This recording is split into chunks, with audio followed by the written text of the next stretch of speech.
Self was going to shoot to full health again. And I am sick of it.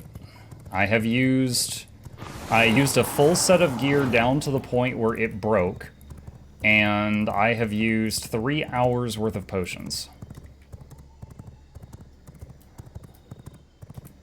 So I gotta say, I'm spent, like, even if I killed him now, I don't even think I'd be satisfied. I think I would just be like, it's about time.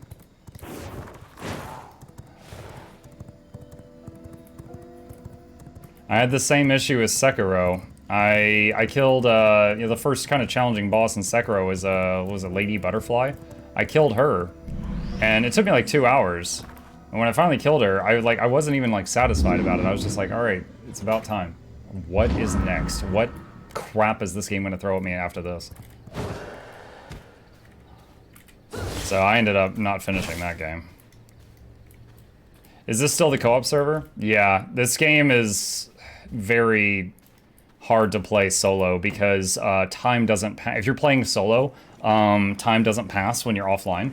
So your stuff, like, you know, this will be done in 4 hours. It's only like logged in hours. So it's really difficult to do stuff when you're just on your own. Lady Butterfly is optional though, this guy isn't. I mean, I don't know what is considered optional in this game.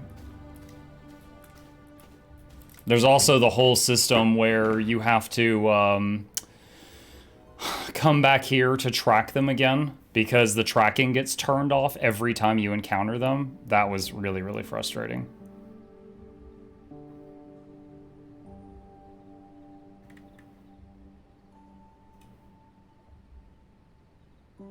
You need to kill him to reach Winged Horror, do you?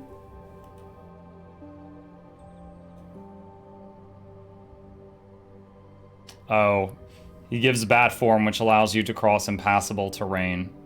So that you need that to reach the boss.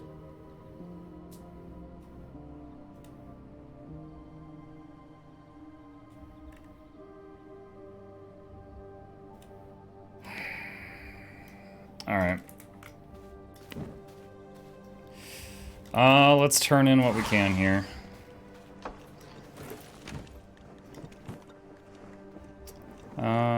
Don't have 50, don't have 75, don't have 100. Let's turn that in.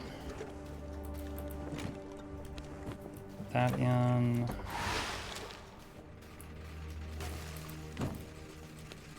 Lumber, take the sawdust out. Throw that in there. Don't have a paper press, can't use any of it. I just noticed you can name the chest. Yeah, if you open a container up here that is near the top right, there's a little pencil. You can name your boxes. Makes it a little bit easier. Works the same as it did in Subnautica, actually.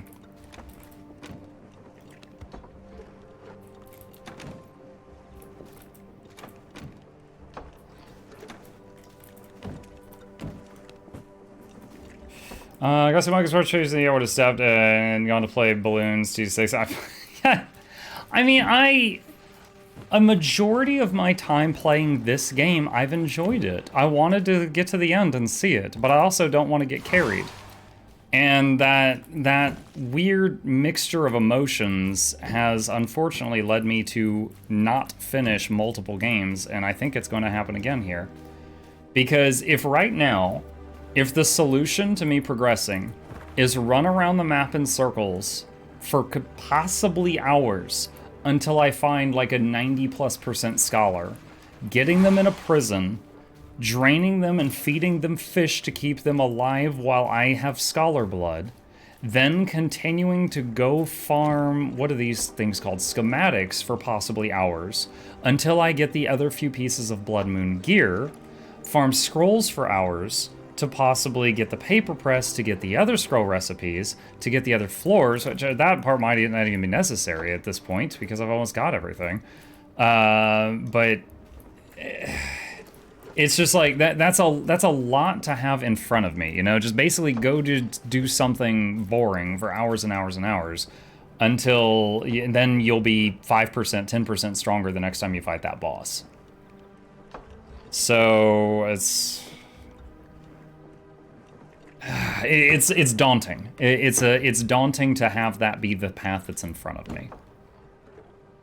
Schematics drop plenty. Yeah, but if you're not enjoying it from the very first second, it feels very slow. Like that's not the part of the game I enjoy. I don't want to just go farm in circles.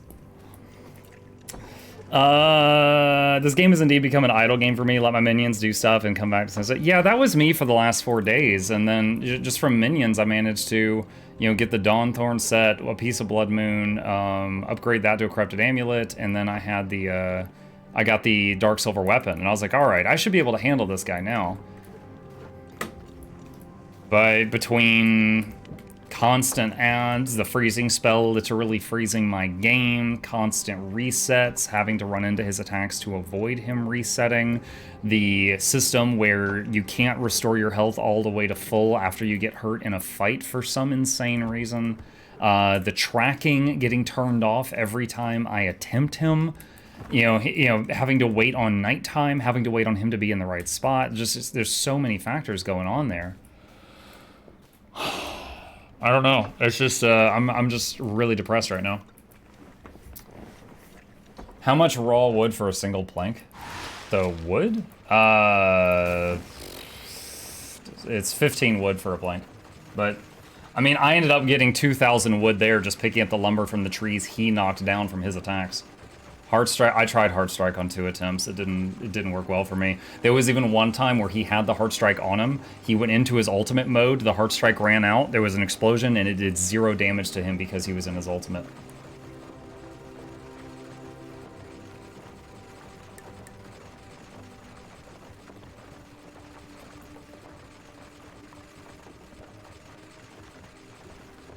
You could definitely beat him as you are. I know, I did. I did beat him once, and I didn't get credit for it. I know I can beat him as is because I did. That's another one of the reasons I'm frustrated.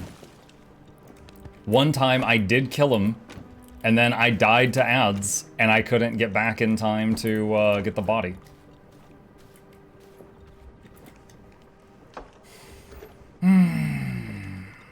Alright.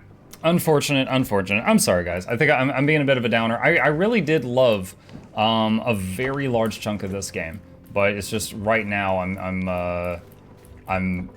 having a really tough time, and it's making me a bit salty. Can I send them out for another trip? I'll still think Ward of the Damned is the play. I had an attempt where Ward of the Damned didn't work. I don't trust it anymore. If it doesn't work consistently, there's no point.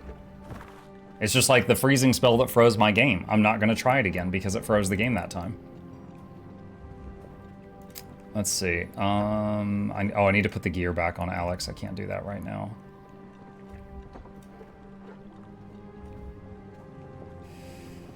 Let's see. Clara can do there. Let's see. It's going to be until morning. So I could do 8 hours.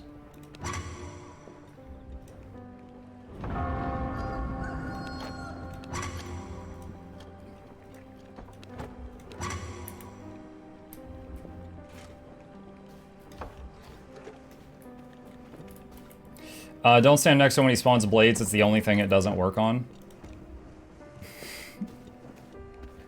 It says it blocks melee and projectile attacks.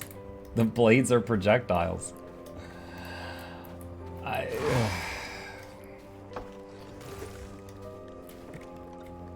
mean, that's not the first tooltip that's busted. The Spectral Guardian doesn't even say how much damage it does. It just says it punches.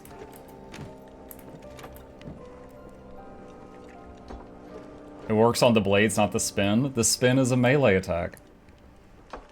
Anyway. Okay, he's up to 735 power.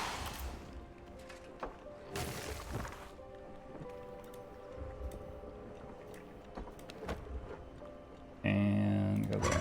Okay. Spectral Guard is the best way to deal with his minions. Faster you kill them with it, longer the cooldown they take to respawn. No other ult works like a panic button like it. I never really tried Spectral Guardian on the minions, I admit. I tried Mirror Strike, Volatile Arachnid, Heart Strike, Chaos Barrage, that was awful. And Arctic Leap froze my game.